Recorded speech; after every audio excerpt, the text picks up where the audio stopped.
Au XVe siècle, un explorateur chinois était à la tête de la plus grande flotte que le monde ait jamais connue. Mais ses voyages l'ont mené plus loin qu'on ne l'imaginait.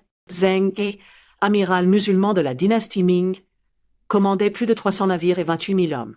Sa flotte était si vaste que les explorateurs européens avaient l'impression de naviguer sur des bateaux jouets. Mais voici la question.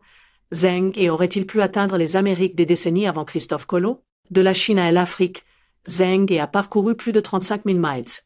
Il a visité plus de 30 pays, de l'Asie du Sud-Est à la côte africaine. Mais certains pensent que ces voyages ne se sont pas arrêtés là.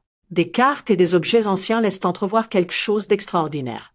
Certains historiens citent des cartes chinoises qui montrent des masses terrestres ressemblant aux Amériques. D'autres citent des artefacts, comme des poteries chinoises trouvées dans des sites précolombiens, comme preuve d'un contact précoce. Qu'en pensez-vous? Zheng He aurait-il pu traverser le Pacifique?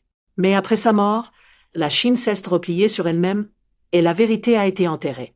La dynastie Ming détruisit ses archives et abandonna la construction navale.